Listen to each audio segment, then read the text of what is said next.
Hello friends, welcome your English world and this is Vindresh Havana here. Friends मैं यहाँ पर आपको John Galsworthy की बायोग्राफी को डिस्कस करने जा रही हूँ।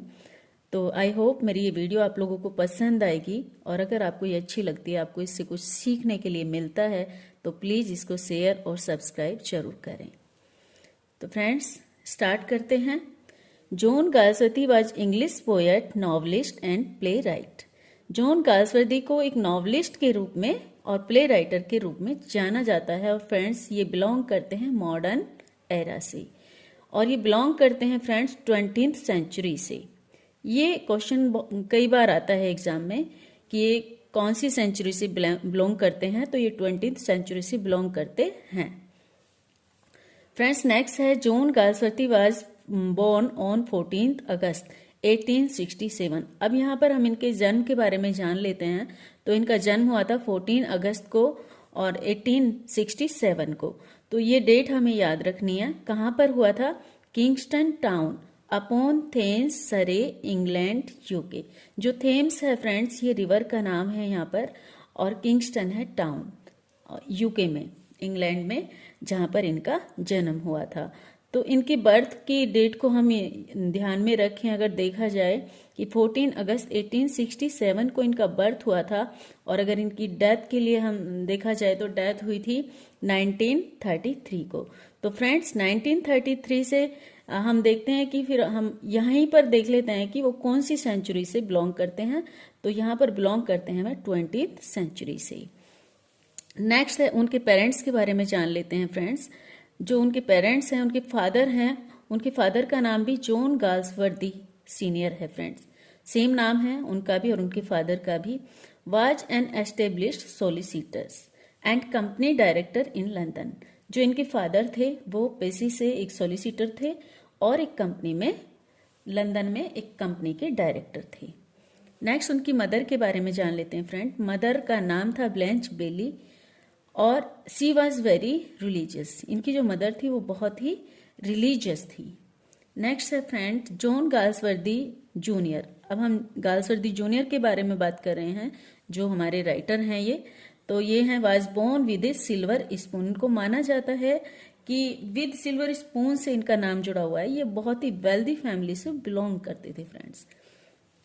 तो बहुत ही रिच फैमिली में इनका जन्म हुआ था। कभी किसी चीज का इन्हें कोई प्रॉब्लम का कभी सामना नहीं करना पड़ा, किसी तरह की गरीबी का सामना नहीं करना पड़ा। और उसके बाद ये रिच और जो पुअर था उनके बीच का फर्क जानते थे और उसी तरह के प्रॉब्लम्स प्ले, सोसाइटी से रिलेटेड जो प्ले हैं इन्होंने और नॉवेल्स हैं वो सभी लिखे हैं। नेक्स्ट देखते हैं। He started his education under the tutors at home. जब उनकी एजुकेशन स्टार्ट हुई तो वो घर पे ही स्टार्ट हो गई थी और घर पे ही एक ट्यूटर उन्हें पढ़ाने आता था। देन उसके बाद 1881 में ही अटेंडेड हैरो स्कूल। जो पहली बार उन्होंने स्कूल ज्वाइन किया था वो 1881 में किया था और उसका नाम था हैरो स्कूल। ये स्कूल भी आपने याद रखना है।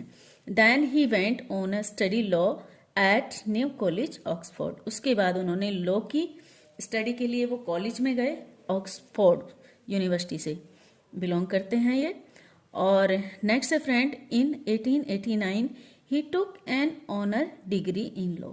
और 1889 में इन्होंने लॉ की डिग्री को कंप्लीट कर लिया था।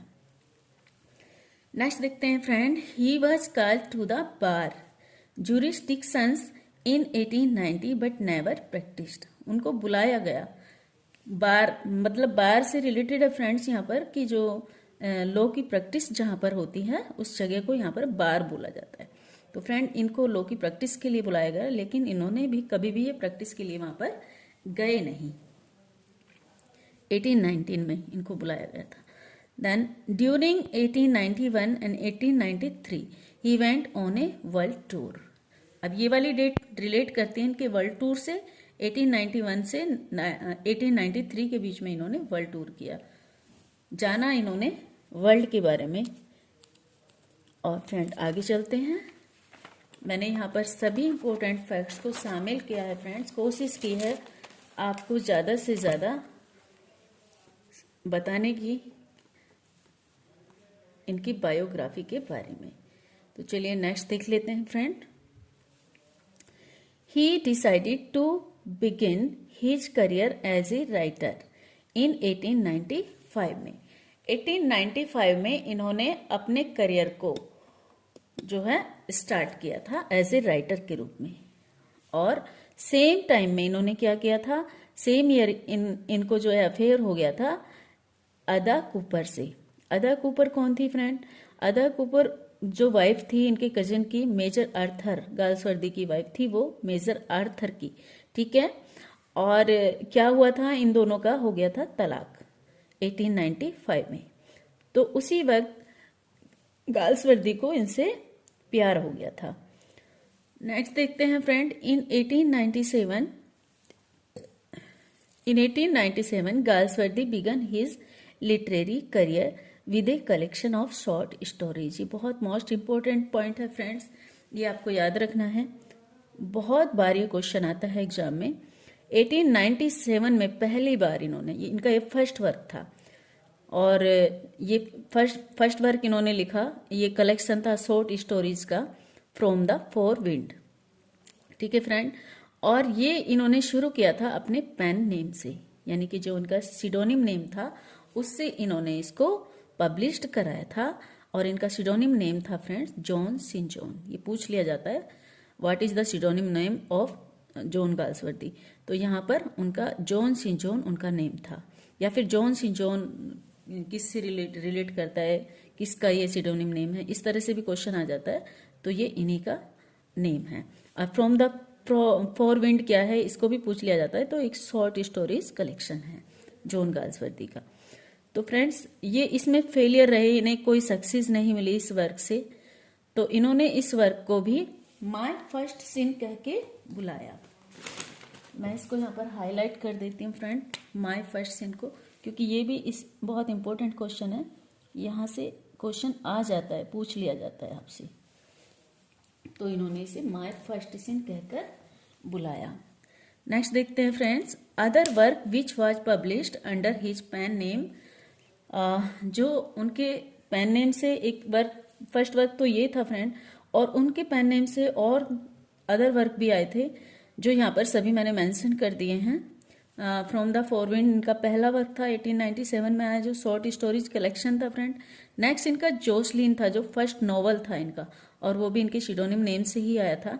तो पहला नॉवल था, इसे नॉवलिट के नाम से भी जाना जाता है, क्योंकि ये इसकी लेंथ नॉर्मल जो है नॉवल जितने होते हैं उससे थोड़ा सा कम है, तो इसलिए इसकी लेंथ कम थी, तो इसलिए इसको नॉवलिट बोला जाता है।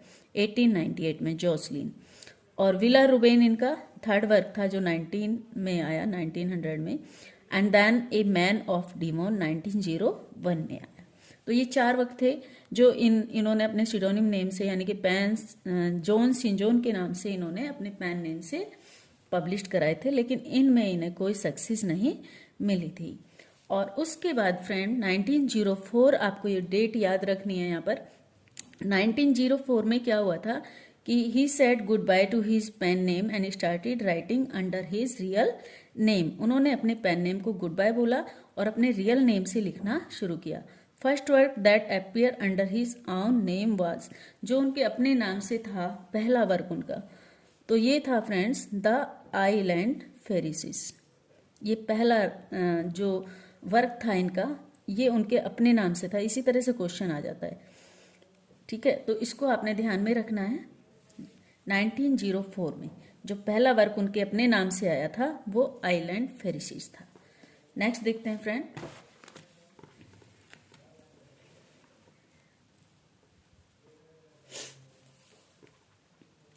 नेक्स्ट है 1905। ये डेट बहुत इंपॉर्टेंट है फ्रेंड। 1905 ही मैरिड विद एडा नेमसिस पियर्सन कूपर। इनका पूरा नाम है अदा का, अदा नेमसिस पियर्सन कूपर। तो ये 1905 में इन्होंने इनसे शादी की। अब देखिए फ्रेंड, ऑन 27 सितंबर 1905 को इन्होंने शादी की, सितंबर 23 को। अब देखिए अफेयर कब शुरू हुआ था, 1895 में। 1895 में अफेयर शुरू हुआ था, ठीक है, और तभी डिवोर्स हुआ था अदा का, ठीक है, और तभी इन्होंने अपने लिटरेरी करियर को स्टार्ट भी किया था। तो उसी वक्त इनको प्यार हुआ था अदा से, और उस इतने टाइम बाद 1905 में इन्होंने मैरिज की, यानी कि कितना टाइम हो चुका है इस पीरियड को। यहाँ इनके मतलब लव अफेयर को हो गया है 10 ईयर, और 10 ईयर के बाद इन्होंने यहाँ पर शादी की। तो ये क्वेश्चन भी यहाँ पे पूछ लिया जाता है कि कितने समय बाद, यानी कि डाइवोर्स के कितने समय बाद गाल्सवर्दी ने मैरिज की। ठीक है, तो ये डेट यहाँ पर याद रखनी है, और वहाँ 10 ईयर्स भी आपको याद रखना है। नेक्स्ट देखते हैं, in 1906 he met with his real success. 1906 ये डेट भी बहुत इंपॉर्टेंट है फ्रेंड। यहाँ पर इनका पहला जो प्ले था, जो बहुत ही मोस्ट इंपॉर्टेंट प्ले है, द सिल्वर बॉक्स, ये आया था, और इन्हें इस नॉवल, इस प्ले से बहुत ज़्यादा सक्सेस मिली थी एज ए प्ले राइटर के रूप में। और उसके बाद सक्सेसफुल नॉवल आया था इनका द मैन ऑफ प्रॉपर्टी। ये भी इनका मोस्ट इम्पोर्टेंट नॉवल है फ्रेंड। ये फोरसाइट सागा का फर्स्ट नॉवल है, और इससे इन्हें सफलता मिली थी। यहाँ पर रियल सक्सेस को फेस किया था इन्होंने। यहाँ पर ये वर्क इनका मास्टरपीस भी माना जाता है। इन 1907 ए प्ले जॉय पब्लिश्ड। इसके बाद 1907 में एक जॉय प्ले आया था इनका, वो पब्लिश्ड हुआ। देन 1909 वन मोर प्ले इनका स्ट्राइफ, वो पब्लिश्ड हुआ फ्रेंड।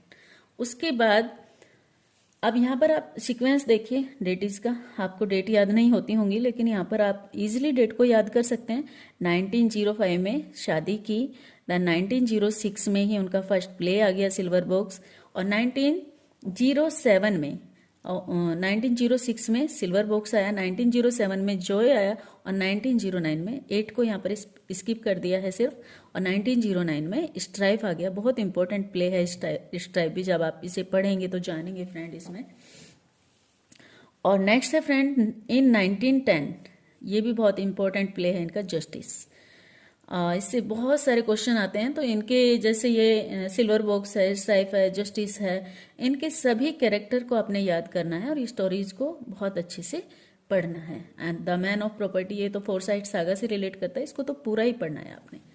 ठीक है फ्रेंड, तो चलते हैं आगे। इन 1910 में इनकी डेट भी पूछ ली जाती है कि जस्टिस कब आया, स्ट्राइफ कब आया, सिल्वर बॉक्स कब आया, इस तरह से पूछ ली जाती है। तो 1910 में ही published a play Justice which deal with poverty and class injustice, यानी कि जो जस्टिस था उसमें इनजस्टिस को दिखाया जाता है, पुअर्टी और रिच जो फैमिलीज होती हैं उनके बीच में।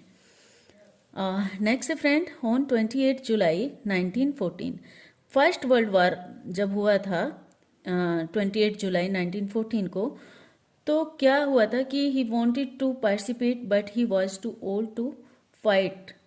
गाल्सवर्दी जो थे वो पार्टिसिपेट करना चाहते थे, वॉर में पार्टिसिपेट करना चाहते थे, फाइट करना चाहते थे, लेकिन क्या हुआ था कि वो इतने बूढ़े थे कि वो फाइट नहीं कर सकते थे। तो उन्होंने फिर तय किया कि वो वर्क करेंगे उन डिसेबल सोल्जर्स के लिए जिनको उनकी ज़रूरत है, तो वहीं पर रह के उन्होंने डिसेबल सोल्जर्स की हेल्प की थी। Next friend, in 1916 he made a tour of the slaughter house. अब ये स्लाउटर हाउस क्या होता है? ये होता है कसाई खाना, जहाँ पर ये पशुओं को ये कसाई लोग जो होते हैं ये काटते हैं, है ना, अपने मतलब के लिए। इन्होंने क्या किया था यहाँ पर, ये जब इन्होंने यहाँ की विजिट की तो इन्होंने एक रिपोर्ट लिखी थी इसके ऊपर, गाल्सवर्दी ने, कि इनह्यूमन मेथड ए स्लाउटरी एनिमल्स, जो मतलब एनिमल्स हैं उनको ये जो लोग हैं जो मतलब किस तरीके से उनको अपने स्वार्थ के लिए क्या क्या करते हैं लोग, किस तरह से पशुओं को ऐसे ही काट देते हैं। ठीक है, तो इसके ऊपर इन्होंने एक रिपोर्ट तैयार करी थी। नेक्स्ट फ्रेंड, ही रिफ्यूज्ड नाइटहुड रिवार्ड इन 1918। एक रिवार्ड इनको नाइटहुड का रिवार्ड दिया गया था फ्रेंड 1918 में। डेट आपको याद रखनी है 1918, ये बहुत पूछ लिया जाता है क्वेश्चन। तो यहाँ पर नाइटहुड के रिवार्ड को इन्होंने रिफ्यूज कर दिया था। क्यों कर दिया था? ये कहकर रिफ्यूज कर दिया था कि writing was in itself it's on reward, कि राइटिंग अपने आप में ही एक राइटर के लिए रिवॉर्ड होता है, तो उसे किसी और रिवॉर्ड की जरूरत नहीं होती, तो इसलिए इन्होंने रिफ्यूज कर दिया था इसको। नेक्स्ट है, इन 1921 he was elected the first president of pan international club. ये जो पैन इंटरनेशनल क्लब है ये इन्होंने ही ऑर्गेनाइज किया था, और ये ही फर्स्ट प्रेसिडेंट चुन लिए गए थे इस क्लब के 1921 में। नेक्स्ट देखते हैं फ्रेंड।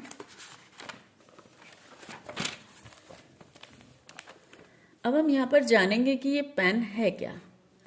ठीक है, पेन क्लब जो है ये किससे रिलेट करता है। तो ये जो पेन क्लब है friend, pen club it is a world wide association of writers founded in London in 1921। मतलब लंदन में 1921 में इसको राइटर्स के द्वारा ही बनाया गया था, जो पेन क्लब था ये। और ये क्या था, ये राइटर्स के लिए ही था, फ्रेंडशिप एंड इंटेलेक्चुअल कोऑपरेशन, आपस में एक दूसरे को कोऑपरेट करने के लिए, अमोंग राइटर्स एवरीवेयर, जहां भी राइटर हैं उन सब को हेल्प करने के लिए संस्था बनाई गई थी। उसके प्रेसिडेंट चुन लिए गए थे जॉन गाल्सवर्दी। नेक्स्ट है फ्रेंड, जॉन गाल्सवर्दी रोट 3 ट्रायलॉजीज। ये बहुत इंपॉर्टेंट क्वेश्चन है फ्रेंड। 3 ट्रायलॉजीज इन्होंने लिखी हैं और ये आपको याद रखना है कि वो 3 ट्रायलॉजीज कौन सी हैं। तो 3 ट्रायलॉजीज ये 4 साइड सागा के अंदर आती हैं फ्रेंड्स। फर्स्ट ट्रायलॉजी में क्या है हम ये जानेंगे यहाँ पर। तो जो फर्स्ट ट्रायलॉजी है इनकी, द 4 साइड सागा, उससे रिलेट करते हैं और ये पब्लिश्ड हुआ था 1922 में। इसकी पब्लिश डेट पूछ ली जाती है, तो ये डेट आपको याद रखनी है 1922। Is a series of 3 novels. क्या है ये 4 साइड सागा फ्रेंड्स? ये एक सीरीज है 3 नॉवेल्स की और 2 इंटरल्यूड की। तो 2 इंटरल्यूड और 3 नॉवेल्स की एक सीरीज है ये, पब्लिश्ड बिटवीन 1906 एंड 1921। अब जो ये बारी बारी से पब्लिश हुए थे, तो 1906 से लेकर 1921 तक ये पब्लिश्ड हुए थे। इसका मैंने अलग से एक वीडियो बना के डाला हुआ है फ्रेंड्स, आप उसको देख लेंगे। और in 1932 he was awarded Nobel prize. उसके बाद इन्हें यहाँ पर नोबेल प्राइज से नवाजा गया था फ्रेंड 1932 में। ये डेट तो आपको इजीली याद रह जाएगी क्योंकि 33 में तो ये एक्सपायरी हो गए थे, डेथ हो गई थी इनकी। तो जस्ट उससे 1 ईयर पहले ही, और 1 ईयर क्या, कुछ महीने पहले ही इनको सम्मानित किया गया था नोबेल प्राइज से। एंड फॉर लिटरेचर, ये लिटरेचर के लिए ये अवार्ड मिला था इनको। लेकिन इन्होंने क्या किया था, ये जो इनको मनी मिली थी इस नोबेल प्राइज से, तो इन्होंने डोनेट कर दिया था इसे पेन क्लब को, जिसके प्रेसिडेंट थे।